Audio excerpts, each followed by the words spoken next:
Welcome to Analyst Talk with Jason Elder. It's like coffee with an analyst, but there's no actual coffee. Each episode, we interviewed an expert in the field of law enforcement analysis to share their career-defining stories and to get their insights on the world. Please join us on recognizing and learning from these brilliant minds as we define the law enforcement analysis profession one episode at a time. Thank you for joining me. I hope many aspects of your life are progressing. My name is Jason Elder. Today, our guest has 17 years of law enforcement experience. He was an intelligence analyst with the Washington-Baltimore High-Intensity Drug Trafficking Area, also known as HIDTA. He was a crime analyst and supervisory crime analyst for the Alexandria Police Department in Virginia. He currently is a government contractor consultant with Homeland Security. So he links them, he maps them, and finds them. He's a world traveler, a guitar player, and a Maryland Terrapin. Please welcome Matt Smith. Matt, how we doing? I'm doing great. How you doing, Jason? I am doing well. It's good to talk to you. Likewise. Thanks for having me on. Yes. So we're going to go back in time first thing. Sure. Because I want to talk about how you got into law enforcement analysis and just your start with the Washington-Baltimore HIDTA. So if you could just kind of quickly, how did you get involved with the Washington-Baltimore HIDTA? Yeah. So basically what happened was I was studying at the University of Maryland in College Park. Initially, I started out doing computer science, but it wasn't quite the right fit for me. And I was trying to figure out what to do. And I remember 9/11 happened, and I actually had a tornado on campus 2 weeks later. So these big life events were occurring, and I just started to think about what I was really passionate about, and what interested me, and what was important. I always had a interest in criminology, criminal justice. So I started taking those classes, switched my major. I do remember that the director, Tom Carr, he had attended one of the classes as a guest speaker and said, I'm the head of this agency, HIDTA, and we're looking for interns for intelligence analysis positions. I was like, oh, that's interesting. That's something that kind of merges what I was doing with computers and not quite on the programming side, but more so just utilizing applications and programs to do the analysis, merging that with my interest in criminal justice. And I thought, wow, this could be a really great opportunity. So I was fortunate enough to get the internship. That kind of just set the stage for me moving forward. You get an internship with the Washington-Baltimore HIDTA and then get hired on as an analyst. Yes. And then what kind of projects or cases did you work on as an intelligence analyst? Yeah, so we supported a variety of different projects because we would 1 minute assist Maryland State Police on a case where perhaps they stopped somebody with 10 pounds of cocaine or marijuana in their trunk, and we were in charge of trying to figure out who were the associates or who were the other people that could be involved in this network. Next minute, we could be supporting a task force for ICE or another group that looking into a possible larger scale network. So that's where we would get into some of the computer applications like Penlink, I2, which I'm sure and of course, you remember that from the HIDTA days as well, Jason. They had some really cutting edge applications, particularly for me. Coming from a background where I was still in college and still learning about these things, and they just throw me into this environment where, you really get to play with some of these toys and learn about, how they can be applied to some of these processes that were at the start a little archaic when it comes to like cleaning the data. And I remember scanning telephone toll records, cleaning those for hours on end, getting hundreds of pages of records and trying to translate that into something that an analyst or detective can look at. So yeah, that was a lot of grunt work involved, but it paid off in the long run. Yeah, those telephone tolls, it amazes me now to think about it because we struggled going through those, just as you said, because we would subpoena the records, we would get hard copies back, and then we'd have to scan them and clean them and just do all that work just to get into the position to analyze them. And we were only talking about telephone tolls then. Think about today, what everybody's doing on a phone, whether it's texting or making calls or even doing any online activity. Like it's just 3 times as much information, probably more than that you can get off a phone now compared to when we were doing it back in 2005-ish area. Yeah, it absolutely. It's amazing the amount of information that is available. And yeah, I just can't help but laugh going back to the cleaning those records and okay, this 0 is an 8 in the original file, or this, this 6 is a 9, and you just have to do so much of that granular cleaning and editing to get it to a point where it's actually valuable information and valuable data. So that's and that's been just the crux and the building block of my career, and most, if not all, analysts that are working is making sure the data is right. Because if you have incorrect data that you're trying to feed into a application or a mapping tool, it's not going to give you what you need. So that was one of the important lessons starting out, is like it's cumbersome, but it's extremely valuable to get that data set up the way you need it to be. Yeah, and I remember being so disappointed because you would go through the data and you would identify the sub numbers that were frequently called, and then you would subpoena to find out who owned that call, and then it would come back as either like a pizza joint or it was like their voicemail number that they were to get their voicemail, or even if it turned out to be another person. It was back then when they started to get the prepaid phones. It turned out to be like Mickey Mouse or Donald Duck, or it was like, oh, that's so bad. Yeah, and you have the analyst to come up with a pattern. Like every Friday, he calls this same number at 5:30. What is this? This could be something important. They're like, oh, that's Papa John's. Yeah.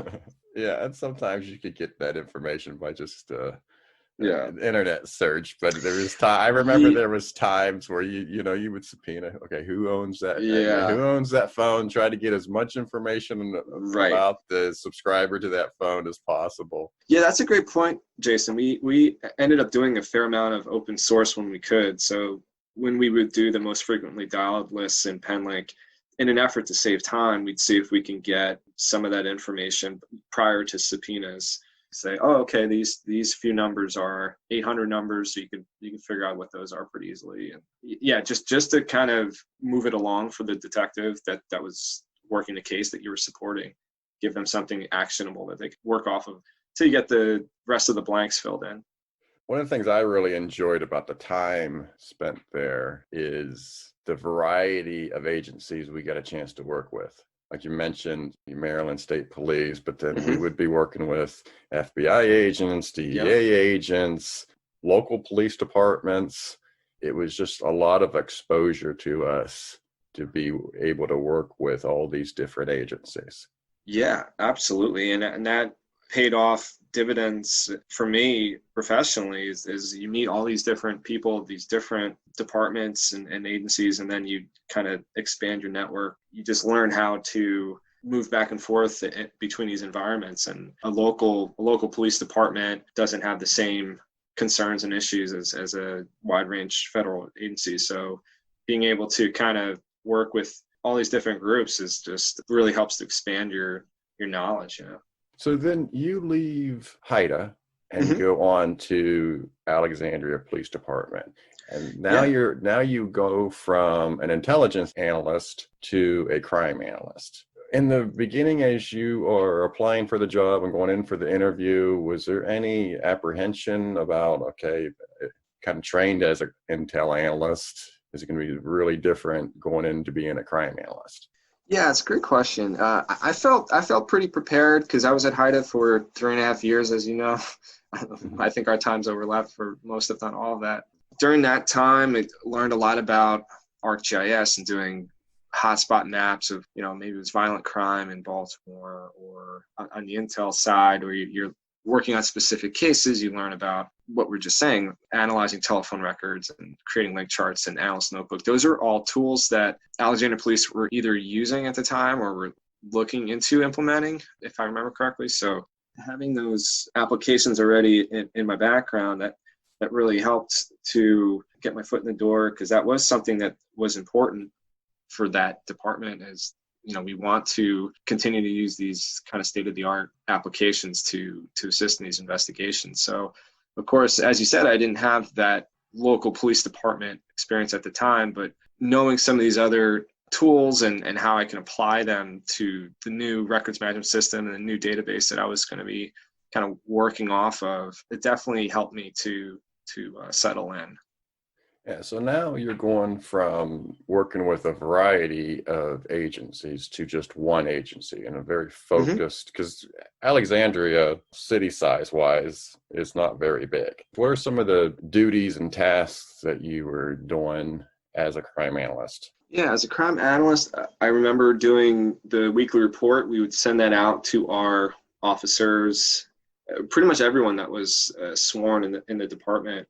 That would provide updated Part 1 crime statistics, as well as information on other noteworthy cases that happen where perhaps we have a suspect description that we wanted to push out, so the officers have information on who they need to be looking for possible robbery series. We would also support patrol, so the patrol captains or lieutenants or sergeants with allocating officers in the field. So where do they need to be staffing their teams for overnight shifts, and helping to guide their decision making by creating maps that would showcase where most of the activity is occurring.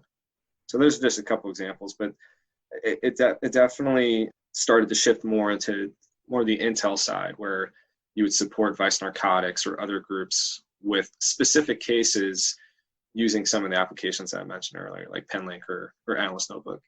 Okay, so this leads us nicely into your badge story. So your career defining case or project. So please tell us that story.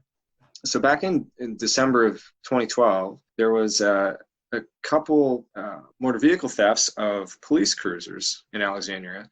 As you had mentioned earlier, Jason, city, it's, if I remember correctly, I think it's under 150,000 population. Not a huge city. Crime wasn't a Part 1 crime anyway, wasn't at a severe level.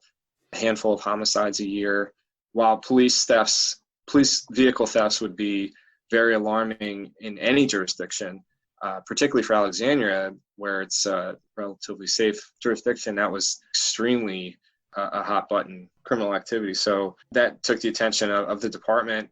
We just buckled down our unit. Right after the first one, we were actively supporting the criminal investigation section, trying to come up with any information we could. Again, pushing out intel in the weekly reports and be on the lookouts if we had any tips or images that we could send along.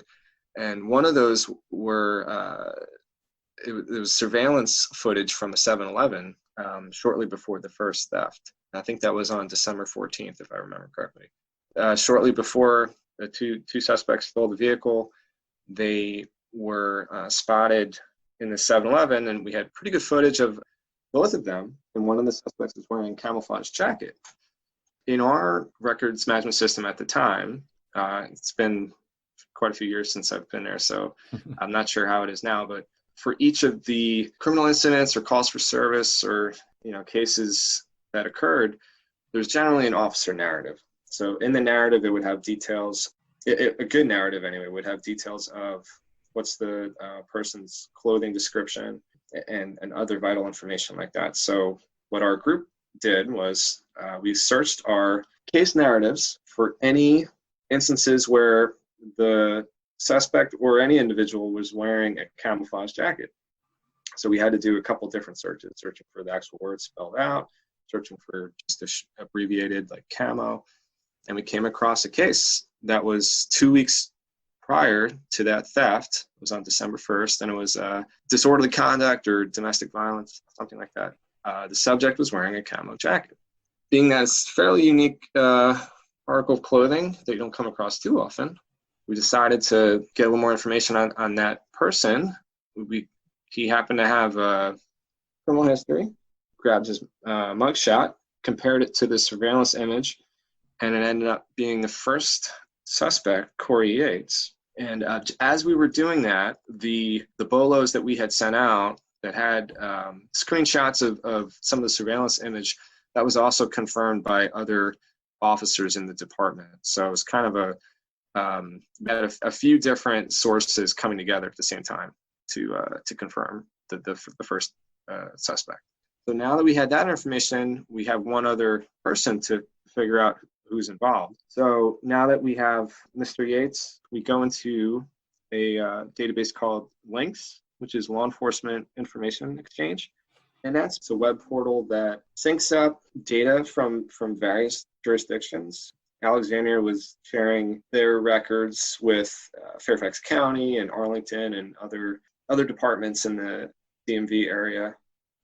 So for this subject, we ran his name in the system and looked through basically every single case that we could. So trying to figure out who are all the associates that are affiliated with Mr. Yates. The very last record in the list of incidents ended up having this other guy, Daniel Harris, who was involved, and it was like a truancy case from the mid to late 90s. I just remember we clicked on this record. The mugshot is slowly loading, and it's like from out of that one of those old movies from like the 80s or 90s where the detective's looking and the information slowly loading. It finishes loading, and we're like, oh my gosh, that's the guy. He looks exactly like what's in the surveillance image. So we print off the picture. We hurriedly rush it over into the next room. We're talking to the detective. My heart is racing. I'm like, this is the guy. Look, this is the guy. And one of the detectives, he kind of had a stone face expression, and he just says, yeah, could be, maybe. So kind of shot down my enthusiasm a bit.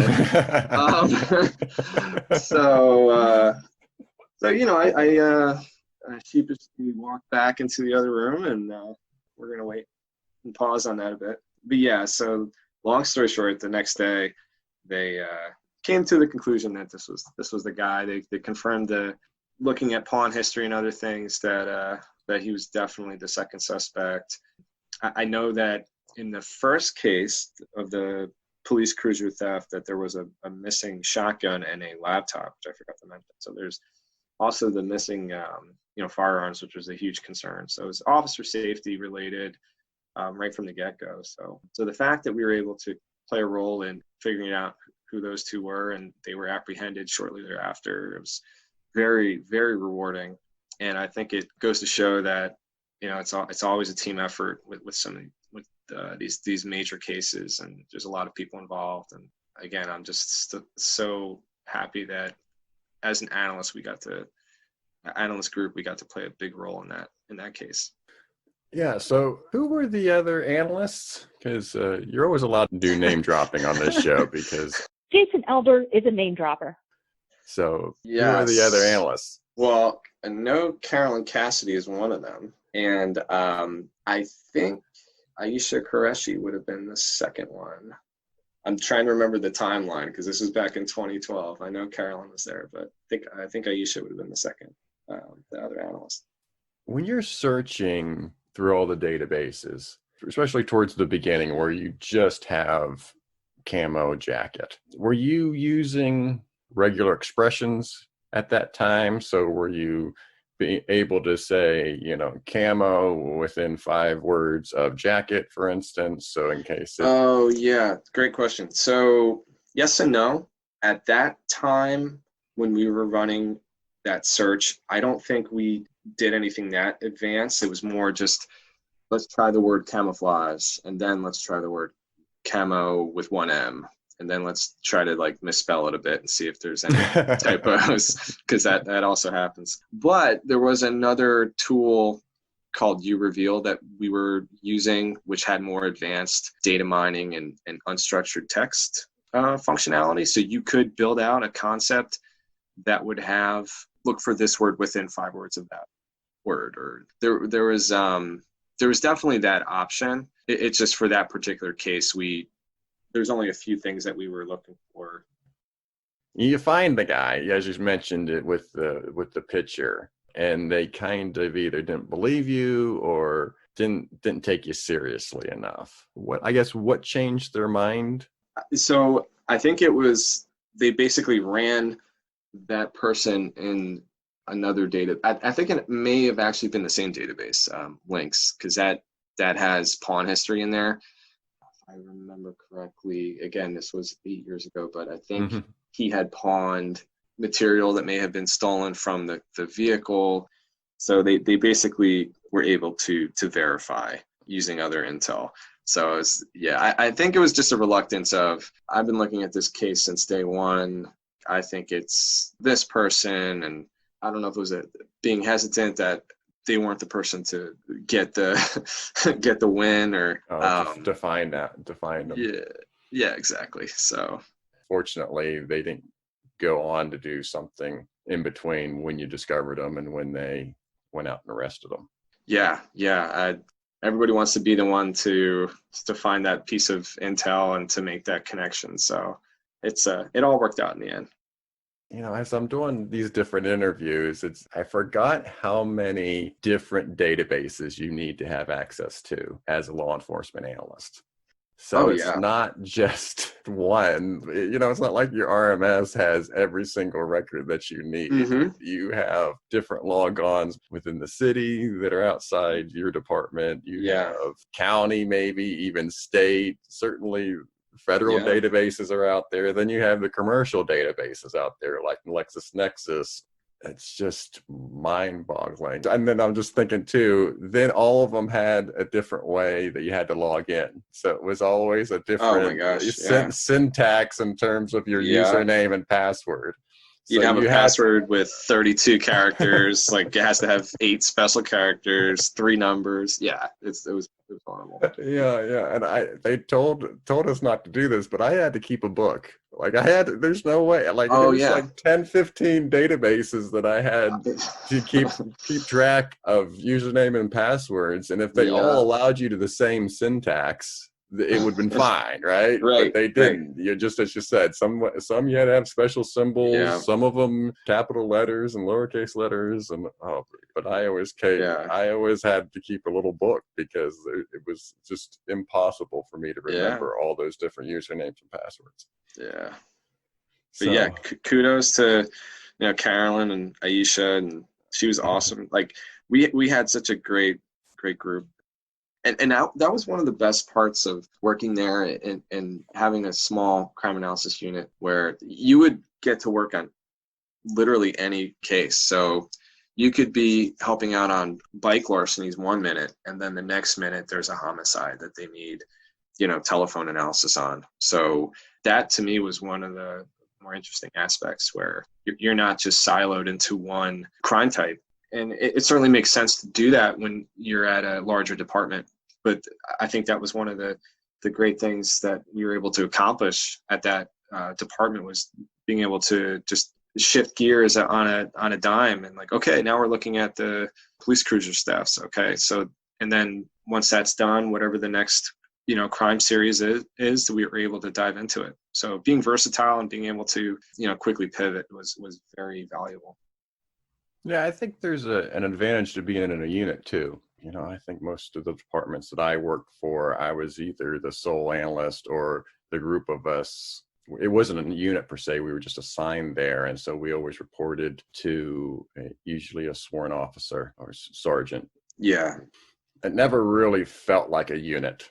I think it wasn't until Vanderbilt that I actually felt that I was like, oh, okay, I'm part of an analyst team. And I have an analyst supervisor, and really felt that advantage of having several like-minded analysts in the room to bounce ideas off of, to just be a soundboard to work out problems that you had and whatnot. So you guys definitely had that there at Alexandria. We were very fortunate because we had people before me like Joe Ryan, Mary Craig, like they helped to establish that rapport with the sworn side. For a lot of departments, that's kind of the progression, right? You had a sworn oftentimes the crime analysis unit started out just being one person. It was like a sworn officer, perhaps somebody that's retired that was like interested in the stat side of it, or trying to get a bit more into the weeds on analyzing patterns, and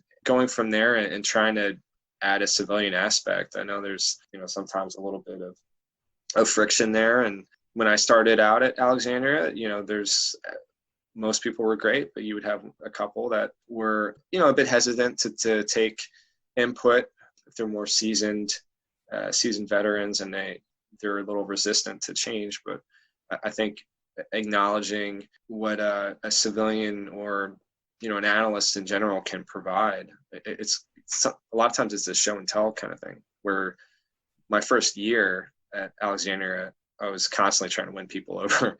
I'd show them, hey, look at this link chart I did in Analyst Notebook. Look at this map I created that shows this. And, no fault of theirs. They just didn't know what was possible. They had their process that worked for them, but educating them on this is what you can do with the tools that are readily available in the department. And then they would say, oh, I could use this for my case. And then they tell their colleagues, like, hey, look at what the crime analysis unit was able to do for us. And it just kind of, it's almost like you're drumming up business. You're trying to market your brand and get your skill set out there and show them what you're capable of. Joe Ryan's told me several times that he's been doing sales all of his professional career. Oh, yeah. We're using data, and then we're convincing people what the recommendation is, right, what the solution is. So says that ever since he started in a career, he's been a salesman. Yeah. And that is also one of the trickier parts of it, when you have someone that thinks they know the answer based on their experience, but looking at the data, it's actually a bit different than what they're expecting.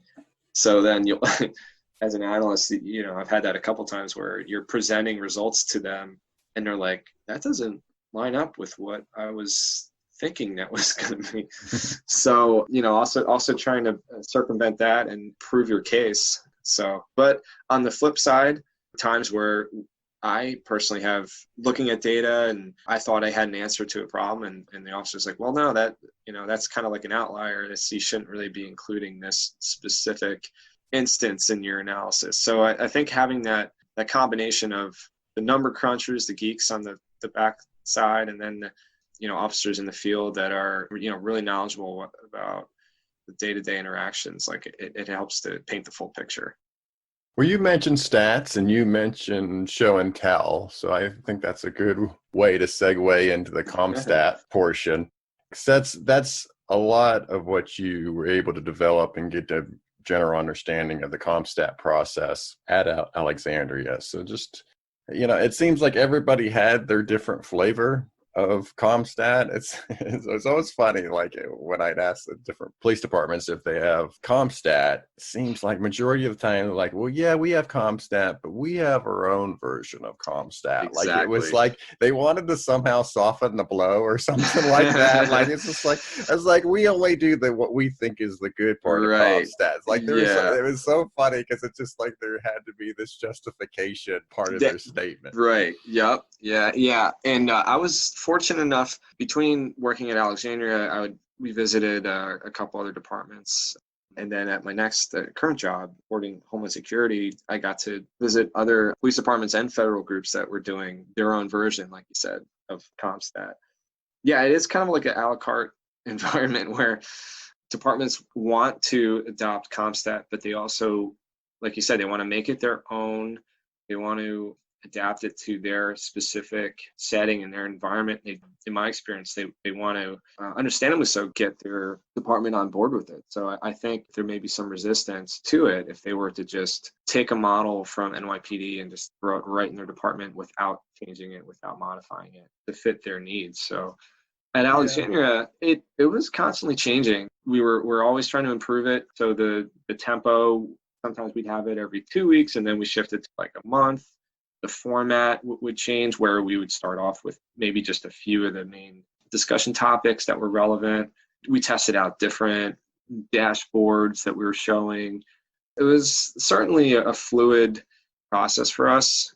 still trying to, as we're moving through it, still trying to understand what's the best version of it. It really just depends on, in my humble opinion and what I've observed, it depends on what's the department trying to measure, what are their hot button issues that they need answers to, what's the organizational makeup, what's what's their feedback process and their ability to kind of resolve these action items. Like that's some of the meetings in my career that I've been involved in where there's nobody's flagging items for follow-up. It's like, why are you having the meeting then? Making sure you have that component is so vital to CompStat. I think at the very beginning, it's just everybody had heard about CompStat. Kind of makes sense with holding folks accountable for their areas and saying, hey, pay attention to these stats, and it's your goal to reduce those stats. This is your area, you're responsible. And then you kind of hear the horror stories that come out where people are getting yelled at in front of the whole department. I remember being in front of one in Baltimore PD, and the major was getting yelled at because his one sector had 6 FIs, field interviews, when the expectation was 10. I was like, there's probably a very good reason why that one sector that week, or I think it was probably even a shift. It was probably the night shift. Yeah. Basically, the message was like, your guys need to get in the game. I just remember thinking like, geez, that's really unfair, right? Yeah. I mean, and that's a great point. I think that's one of the main reasons that departments tried to rebrand their CompStat process. Like ours wasn't called CompStat, it was SRS, Strategic Response Systems. That confrontational nature that existed in some of the other departments, like that was definitely something that Alexandria was not trying to copy. In my experience, most of the other departments that I visited, they also said the same thing, that we want to create a more collaborative environment. But at the same time, there might be situations where that is needed. You do need to be able to, like you said, hold somebody accountable if they're continuing to ignore major issues in the department. So I do see a need for it in some circumstances, but overall, I think having that collaborative feel, it really helps guide the discussion in those meetings, and making sure that everybody feels comfortable discussing these items and coming to some solution that everyone can agree on. I do like the idea of the meeting being fluid and coming up with different different times to have the meeting, or different aspects or sections to the meeting. I've seen a lot of the meetings where it's every week, it's the same types of information being talked about or displayed on a map. And it gets so stale so quick. One of the downsides to CompStat is it produced busy work for folks. And they would, they would have to create these books, these 3-ring binder books for all the leadership that had all the breakdown of maps and charts and tables that was 50, 60 pages long every week. Once they got done with CompStat, okay, let's get ready for next week. Yeah. And it was just, you were just producing reports. Just for the sake of it. Yeah. And kudos again to Alexandria for recognizing that, where we would fall into those rhythms. And after a while, you're like, are we contributing to anything? Or are we just kind of in this endless cycle? So being able to have that honest discussion and say, hey, I think we need to revamp our process and perhaps pull back the cadence, and we don't need to have it every 2 weeks, or we don't need to include these 20 pages of the SRS report. Or maybe we should add something that's more beneficial, which is one of the things we did that we started adapting was the Z-score component. Chris Bruce had done a presentation on that at an ICA conference, and using that statistical measure to look at major shifts in your data and basically counting like how many standard deviations your latest period is away from the norm. And that was one of the most interesting things that we ended up doing, because we had to, again, sell that to folks that were not as knowledgeable when it came to analysis and stats. So trying to tell them like what a z-score is was initially a little tricky. But I think once they saw the value in it, they're like, oh, okay. So instead of looking through pages and pages of numbers and not really getting much from that, just having this measure that can flag what's really important. Like robberies are up significantly in my sector the last 3 months based on this Z-score compared to the previous periods. Like that would help to eliminate any outliers or any other things that could be misrepresenting what's going on. So yeah, once you got a few people on board with that, it kind of snowballed, and I think the department realized the importance of something like that. So yeah, with the Z-score, you didn't actually give the number, did you? Or it was like on a scale like low, medium, high? Or did you actually give the number? We did both. We would actually show the number, but we would color code it. So we would say like, if it's red, it's really noteworthy. So then it just depended on the person's comfort level when they were briefing to it. They'd say, oh, this burglary Z-score is at a 2.7. It seems like it's picking up. Or we would just say, they'd say, oh, the Z-score, we have 3 red scores this period. You know, it just, we would include it, but I do see the argument where that could add more confusion, and you could just kind of make it a little simpler. So it really depends on the audience. I think we were fortunate that we didn't have to make too many changes to that. Yeah, and what I like about the Z-score is it identifies how predictable a data set is and how variable it is. So seasonality, things like that. If it's pretty consistent, then obviously it's easier to predict and have an idea of outliers. But if it's data that's goes through highs and lows throughout the time period, obviously it's way more difficult to predict what that data is and to identify the outliers. Yeah. I had Steve Gottlieb on the program a couple weeks ago, and he said that one of the downsides to CompStat is it's too reactive.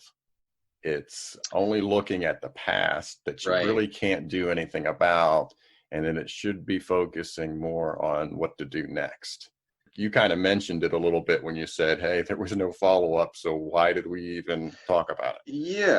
Yeah, that would happen where there's certain items that would come up in a meeting and it seemed to warrant follow-up, and then it just didn't get flagged. And after a while, when we were starting to restructure the meetings, we would actually have, there was like a small committee that was in charge of figuring out what needed to be changed, what needed to remain the same. I think it was ultimately, in one of the iterations, it was a less is more approach, where you would just pick a few items that were relevant, or maybe topics from the weekly report. If there was like a burglary series that was starting to pick up in Sector 3, would make that one of the topics, versus having every captain just recite numbers from their sector that everyone else can see from the report. It's just, let's just talk about the 2 or 3 things, maybe the crime type that's spiking on their Z-score. Like, let's talk about that, right? I got one last question for you in this section. I've known you for a long time. I knew you back to when you were an intern, just like we talked about. Yeah, lowly intern. I remember those days. And I know one of the things that you had difficulty with in the beginning, and I think even well into your career, was the idea of public speaking. You went from really, I think I'm going to use the word intimidated. If that's not the word, you can certainly correct me. No, that's accurate. You were really intimidated to do it, to the point where I'm looking at your resume now and you got all these presentations and you're presenting at CompStat. What would your recommendation be, or what lessons learned you have from going from being intimidated to being able to speak in front of folks? I've always had a fear of public speaking ever since I was a kid.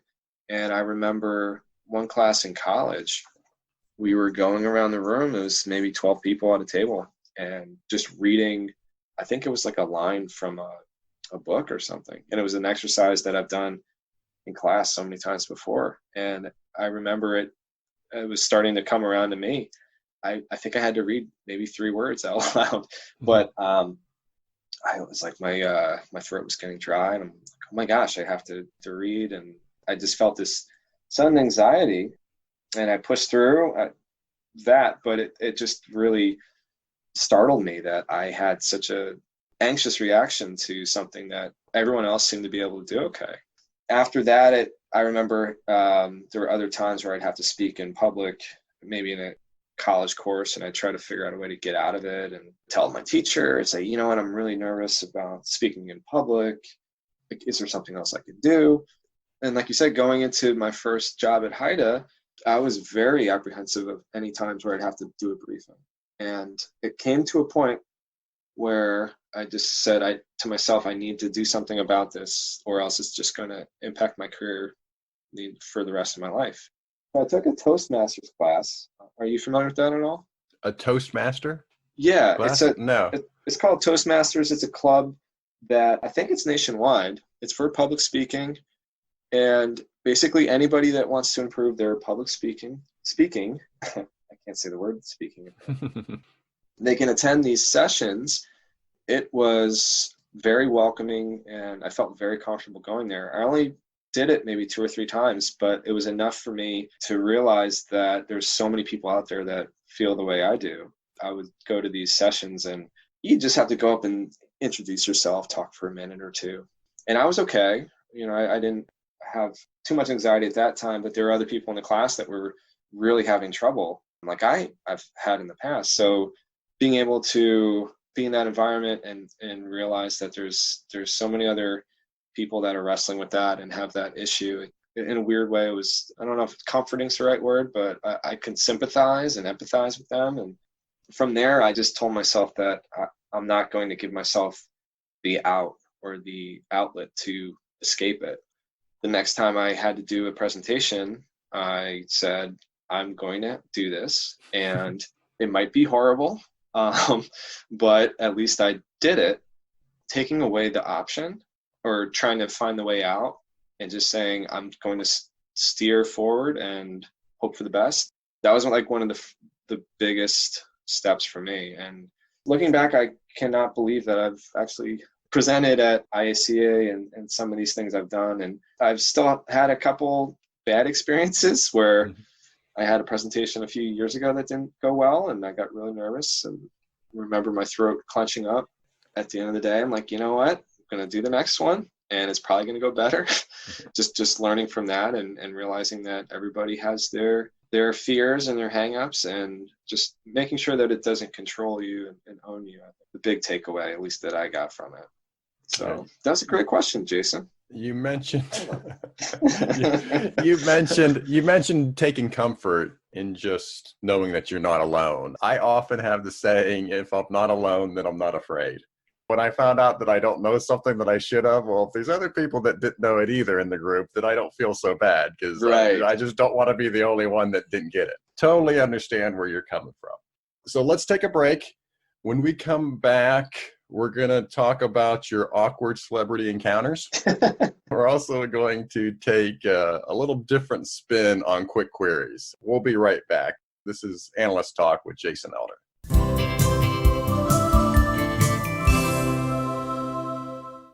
This is Danielle Giroux, and I highly encourage you to lock up your valuables.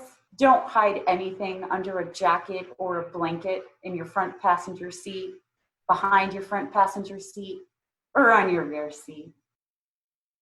Hi, this is Carolyn Cassidy, and I'd like to give some information to you. We've all watched shows on TV where someone comes home and there's been a break-in. Their house is disrupted and possibly items have been stolen. Someone gets on the phone and calls 911. Help, please come. I've been robbed. Okay, let's clarify this. You have not been robbed. You have been burgled. A robbery is a person-to-person crime. A burglary is a property crime. If you are not home when someone comes in and takes something from you, you have been burgled. There has not been a robbery.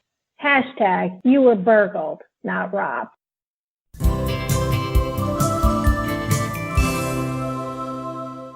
Welcome back. Before the break, Matt Smith was talking about his experience with CompStat and his time as both an intelligence analyst and a crime analyst. I want to shift gears a little bit to talking about your awkward celebrity encounters, because you seem to have more than most people I know. Yeah, I don't know if So that's good or bad, but you must just be in the right place at the right time. So let's start with the time that you met Vanilla Ice.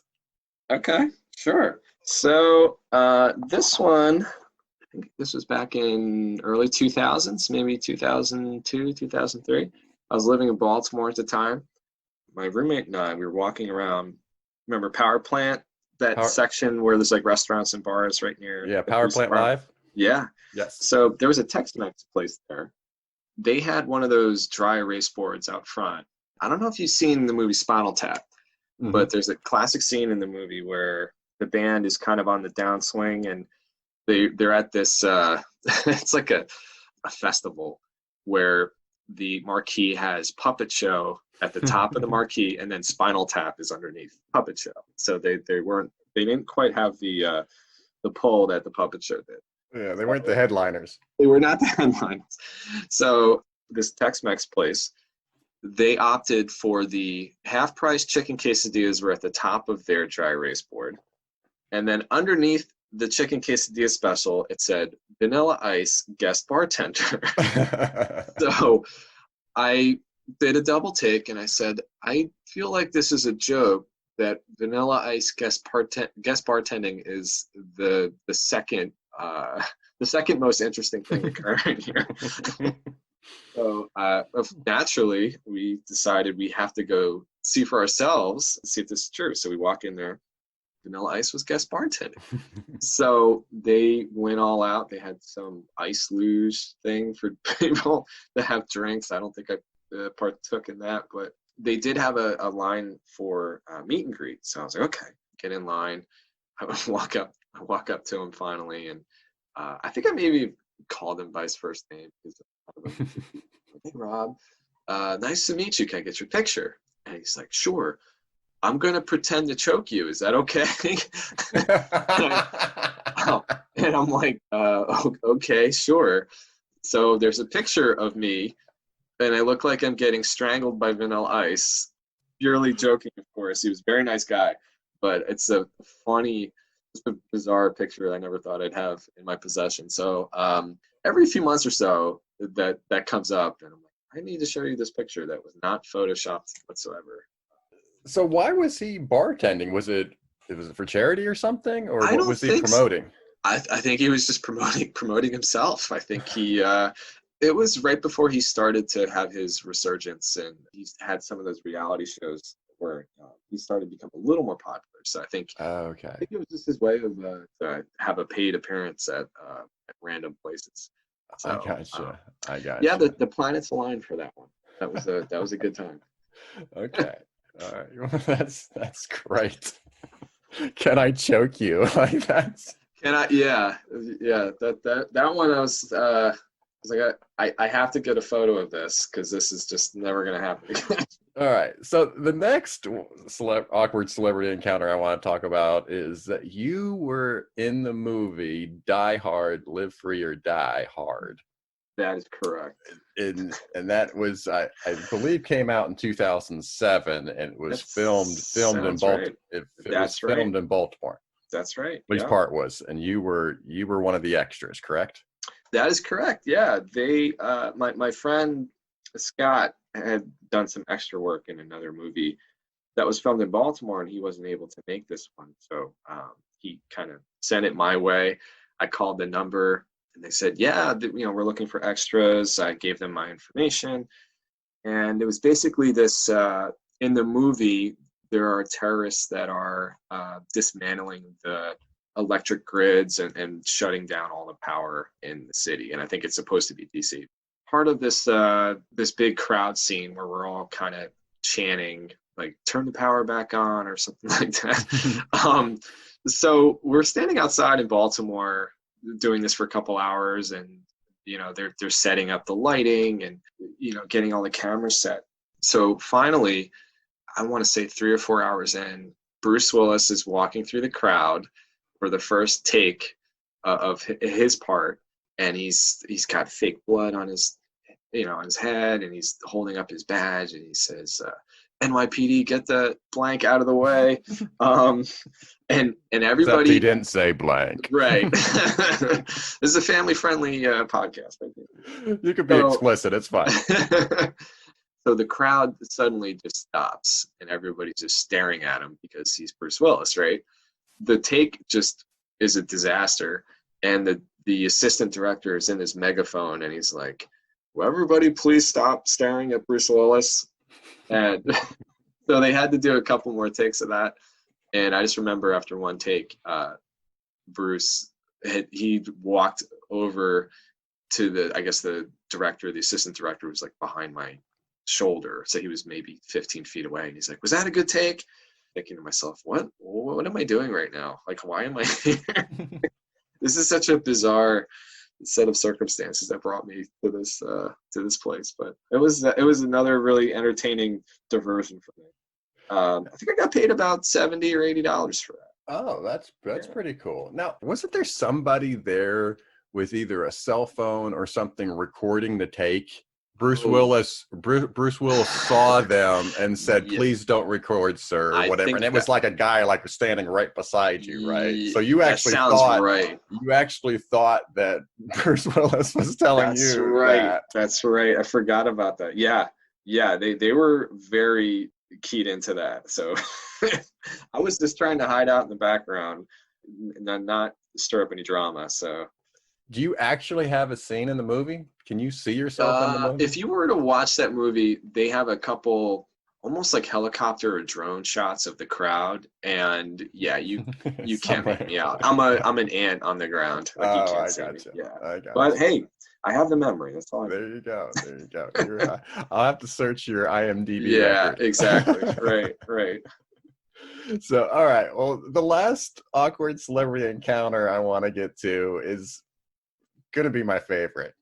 And this is the time that you ran into Mariano Rivera, the New York Yankees pitcher, probably considered one of the greatest relief pitchers in the history of Major League Baseball. Oh, hands down. He's a legend. So tell us the time that you ran into him. I think this is another Baltimore one. So if you want to have weird celebrity encounters, apparently you have to be in Baltimore for them. Sure. So my friend and I, we were going to go to the Orioles-Yankees game. And I think this was in July of 2005, if I remember correctly. So we're walking around and we're just going to get food before the game. And there's a Panera Bread that's in Inner Harbor. So we stop there, we get some sandwiches, and we sit down. And a minute or two later, my friend looks over to the booth across from us, like across the aisle or whatever, and he says, "Hey, Matt, look over there. Do you know what that is? Look who it is." So I turn my head, and it takes me a second. Like, I recognize the face, but my brain is processing, like, why do I know this guy? And it's Mariano Rivera. And he's just sitting there eating Panera, and it looked like he was with his wife. And they're just sitting there having lunch. So I have my Yankee hat on. I'm in full fanboy mode, and I'm like, okay, this is my moment. Like, I have to go over and say hi to him, right? So I normally wouldn't bother people, but this is not going to happen again. So, and I've already been pretend strangled by Vanilla Ice. So what's this, right? So I start walking over, and I'm like mentally preparing, like, what am I going to say? So I get to his table, and he's in the middle of saying grace. So he's his head is down, and him and his wife are, they're in the middle of the blessing for saying thanks for food. And I'm like, oh my gosh, I am interrupting this spiritual moment. And I'm just standing here like an idiot with my Yankee hat on. It's too late for me to turn back around. So he looks up, and I felt like that. You remember that pimply kid in The Simpsons with the high-pitched voice? He's like working at the movie theater, where he's like, "Excuse me, sir." That's basically what happened. I said, "Excuse me, Mr. Rivera. I just wanted to say I'm a huge fan, and I'd like to shake your hand." And he gave me this stone-faced expression, extended his hand out, shook my hand begrudgingly, and then I just tail tucked between my legs, just walked back to my table. Like, I just ruined this guy's lunch. Yeah, it was not the best meet and greet I ever had. Oh, that is Yeah. fantastic. That is fantastic. So he didn't say a word to you. No, He didn't speak. verbal, no words were spoken. And he didn't need to, Jason. The utter disgust, rightfully so. He was trying to have a moment of peace with his family. Having his meal just brutally interrupted was not on his agenda. So. Oh man. Well, hey, I might have some good news for you, because you were thinking that this was July of 2005. Uh-huh. And I looked up his stats for that year, and he had a very rough start to the season. May and June. I mean, there was one game I think he had an ERA of 10. But July, August, he went into quite a tear, had an ERA well below 1. And so, hey, you might have been responsible for his turnaround. You never know. Thank you so much. I had no idea. I've been carrying this weight for a long time. So the fact that you have shown some positivity to it really helps me out. Those are so great, Matt. That's awesome. All right, let's get to quick queries. Except we're going to do quick queries a little bit differently. Than what I normally do. Normally, I just ask the guest a question, and they give me the best answer, and it's a one-word answer. I'm going to switch it just for you, because during our time together at HIDA, I am one to bring up both good and bad about anybody, and even your heroes, even your beloved Yankees. And sure. So to the point where you guys nickname me Johnny Raincloud. I always brought the negativity, so to speak. So for just this one time, I'm going to change quick queries into what's worse. And so I'm going to give you 2 options, and you're going to tell me which one's the worst between the 2 of them. Okay. And this is without explanation? This is without explanation. This is just one-word answers. Okay. Let's do it. All right, here we go. What's worse, hamburger or hot dog? Hot dog. What's worse, a European vacation or an Asian vacation? Ooh, European. What's worse, being a fan of Vanilla Ice or being a fan of Barry Manilow? Barry Manilow. What's worse, a link chart without a legend or a map without a legend? Ooh, they're both bad. Link chart. What's worse, your son grows up to be a diehard Red Sox fan or a diehard Dallas Cowboy fan? I think the Cowboys would be worse. What's worse, an electric guitar or a bass guitar? Oh, bass guitar. Electrics all the way. What's worse, being micromanaged or being left on your own without any guidance at all? Oh, based on my experience, I would say micromanaged. What's worse, your son grows up refusing to leave his hometown or he grows up despising music? Oh, ooh. Despising music. Yeah, we didn't talk too much about you being a world traveler. No, we're going to have to come back and do this again. Yes, okay. What's worse, financial analysis or telephone analysis? Financial. Okay, and then last one, what's worse, not being recognized for the work that you've done or everybody knowing that you've made a huge data error? Ooh, definitely data error. Oh, very good, Matt. All right. The last segment of the show is Words to the World. I give the guest the last word so you can promote any idea that you want. Matt, what are your words to the world? Yeah, so just to cap it off, I know I was making jokes about grunt work as an intern, and volunteers and interns really were the backbone of what we did particularly at the police department. And one of the most rewarding things in my career, not just working on big cases like police cruiser thefts.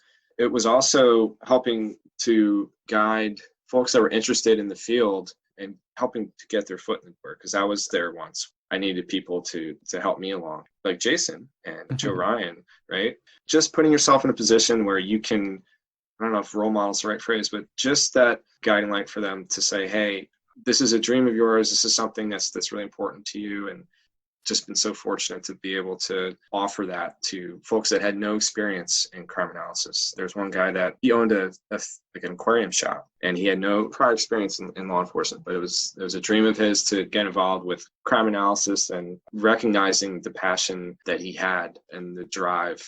We just had to give him a chance and say, hey, this would be volunteer. You'd be doing some grunt work, but it paid off in the long run. He now works as a contractor for DEA. Long story short, I'd say just paying it forward and making sure that if you are in that position that you can help somebody, help them realize their dream, then it's rewarding for everybody. Well, very good, Matt. Well, you've given me just enough to talk bad about you later. Excellent, please. Yes, I appreciate your time and being on the show. You take care of yourself and be safe. Thanks, you too. Thank you for joining us today on Analyst Talk with Jason Alder. We hope you not only enjoyed the show, but also learned something new. For more information on our guests and information relating to today's topic, please visit our website at leapodcast.com. Special thanks to the Rough and Tumble for our theme song. For more of their music, you can visit their website at theroughandtumble.com. Also thanks to Kyle McMullen for our show logo. For more of his design, please visit his website at moderntype.com. The show is hosted, recorded, and edited by Jason Elder and written by me, Mindy. You can contact us both via the LEA Podcast website. Please join us again next time as we interview another expert in this great field.